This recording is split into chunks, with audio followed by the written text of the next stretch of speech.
Good evening, everyone. This is your evening news recap. I hope all of you guys had a wonderful day. My day was all right. Today is Cinco de Mayo. Happy May 5th or Cinco de Mayo if you celebrate. It is a holiday that um, celebrates the victory over the French and the Battle of. I have it in my notes because I planned on talking about it. The Battle of Puebla. Big part in Mexico's history. Of course, they did not win the French Mexican War against Napoleon III and his forces.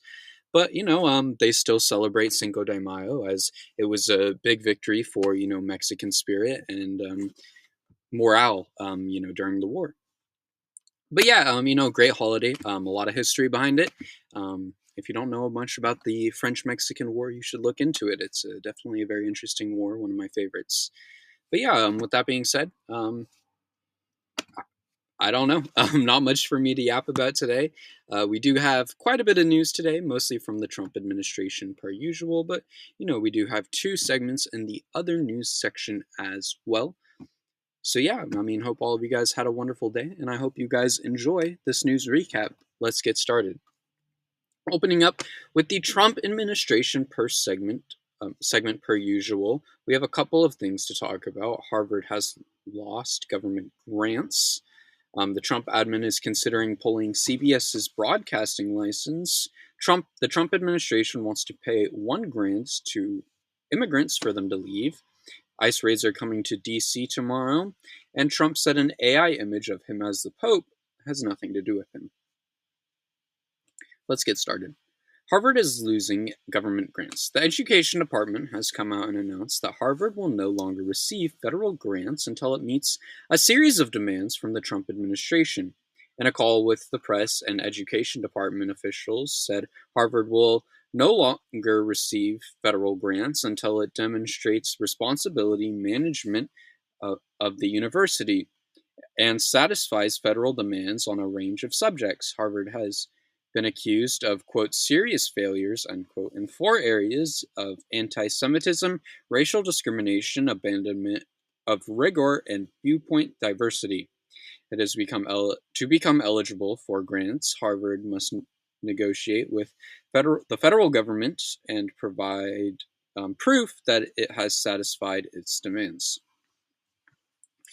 The attack on education from the Trump administration is not just unfair, but it is unjust. Colleges for years have protected students, and it has been a safe place for students to protest, and that is something that shouldn't be allowed to change. It's a place where students can go and be safe and protected from bad government forces, if you will. Um, I'm sure that Harvard makes enough with tuition to stand on its own for a while, but that just doesn't last forever. Hopefully, they are able to win their lawsuit against the Trump administration. That they have started to regain their funding, and hopefully many other colleges join them in fighting the Trump administration, because there doesn't seem, from what I've been able to find, that there is any proof that Harvard has seriously failed in the four areas mentioned. Moving on, the Trump admin is considering pulling CBS's news and broadcasting license. The Trump administration has once again taken shots at free press, this time threatening to revoke the broadcasting license of CBS.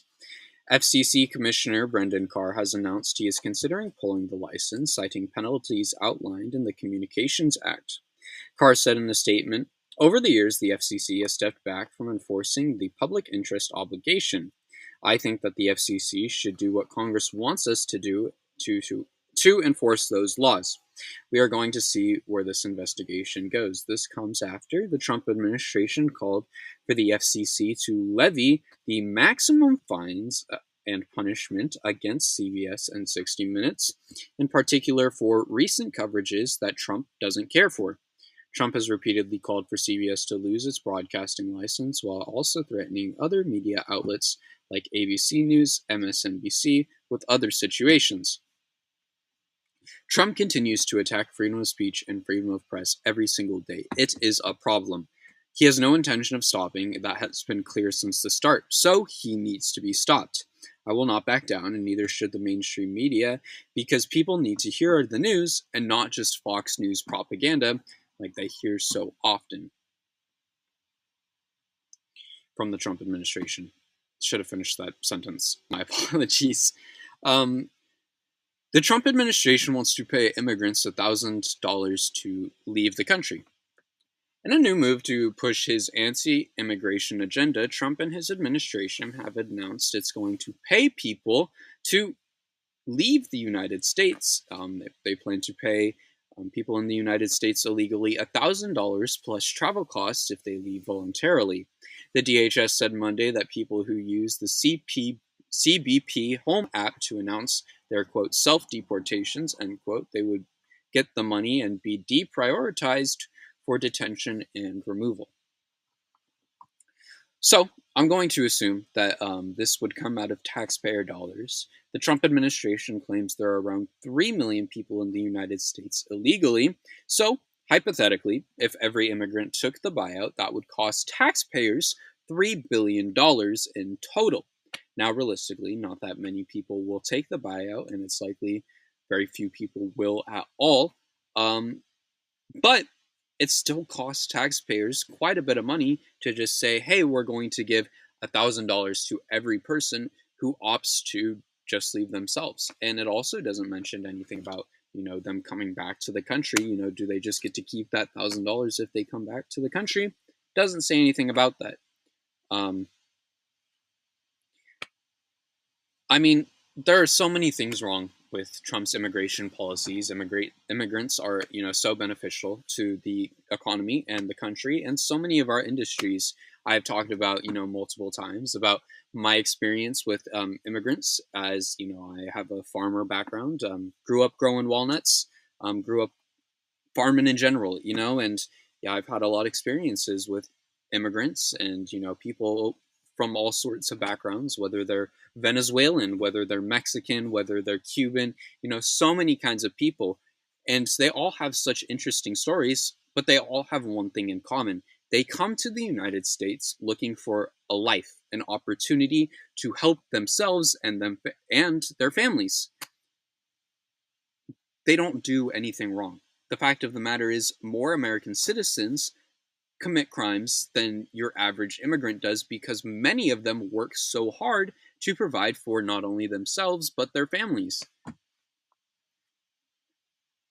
The stats are there.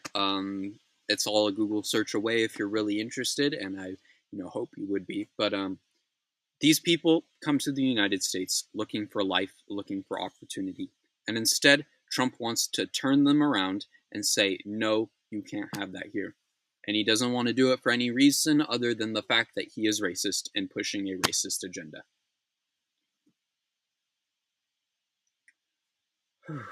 Moving on. ICE raids are coming to Washington, D.C. tomorrow. Washington, D.C. is on high alert as ICE is preparing to conduct and target raids on Tuesday and Wednesday in the District of Columbia. They plan to focus on undocumented workers in restaurants and gig economy sectors. ICE plans to initiate operations after breakfast hours and before dinner time, targeting restaurant workers with a particular focus on employees at Subway franchises and delivery workers using scooters for things like DoorDash.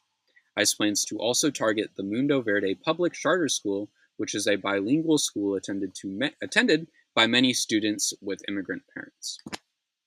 Remember, if you see something, say something. These raids are plain wrong. There is no other way to put it.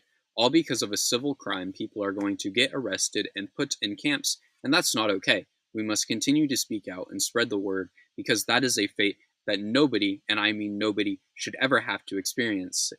The proof is in the pudding, the proof is in the history. We have seen this time and time again, how this plays out bad, even in our own history with Japanese camps, and, in Germany's history with camps for so many people. It's not good. It's a bad thing, and it doesn't benefit anyone at the end of the day. Trump has said an AI image of him as the Pope has nothing to do with him. Trump has claimed that he knows nothing about an AI image of him dressed as a Pope that he posted on his Truth Social account over the weekend. Trump told reporters, I have nothing to do with it. Somebody made up the picture of me dressed up like the Pope, and they put it out on the internet. That's not me that did it. I have no idea where it came from. Maybe it was AI. I know nothing about it. I just saw the image last evening. Trump told reporters about the image that appeared on his account that his wife, quote, thought it was cute, and that's why he posted it, end quote. When asked about why it was shared on the official White House account, Trump said, "Give me a break, and that somebody did it for fun. It's fine. You have to have a little fun, don't you?" Trump poked a joke about religion and expected people not to get mad. I'm sorry, but that's like sticking your hand in a wasp nest and thinking you won't get stung. Religion is very important to people. For many people, it is their livelihood and what keeps them going, and people will understandably get upset if you make fun of it because it's important to them. Um, if you expect otherwise, clearly you've never had any normal human interaction based on something that is important to a person. Um, but what else can you expect from a rich man who probably can't even really read? If you're religious, keep believing in what you believe in. I may not be religious myself, but I do believe that religion is very important, and I can understand why it is a key part in so many lives and faith. Keep supporting in what you support in, and keep believing in what you believe in, because we are all entitled to our own beliefs, and we are all entitled to our own religion. It is a God-given right to you by, the Constitution, whether that be any God you believe in. Moving on to the other news segment of our news recap. We have two topics to cover today, as Israel has approved plans to seize all of Gaza, and communities have canceled Cinco de Mayo because of Trump. Israel has approved plans to seize all of Gaza. Israel has approved plans to capture the entire Gaza Strip and remain in the Palestinian territory for an unspecified period. Israeli cabinet ministers approved of the vote early Monday after the military announced it was calling up tens of thousands of reserve soldiers. Official claims this new plan is meant to help Israel achieve its war arms of defeating Hamas and freeing the hostages held in Gaza. It also calls for hundreds of thousands of Palestinians to move to Gaza's south. According to defense officials, this plan won't begin until Trump wraps up his visit to the Middle East this month. Fuck Israel and free Palestine. This continued attack on Gaza is inhumane and needs to stop as soon as possible. Israel is in the wrong and continues to attack and attempt to ethnically cleanse a group, and they should be condemned for their actions. That is the most blunt way to put it, and that's where I'm going to leave that, because, Israel is a rough subject to talk about, for those of you who know. Moving on to the final segment for today. Communities have canceled Cinco de Mayo because of Trump. Cinco de Mayo festivities are taking place across the U.S. on Monday, but several cities have canceled parades due to increasing fears of ICE from local populations.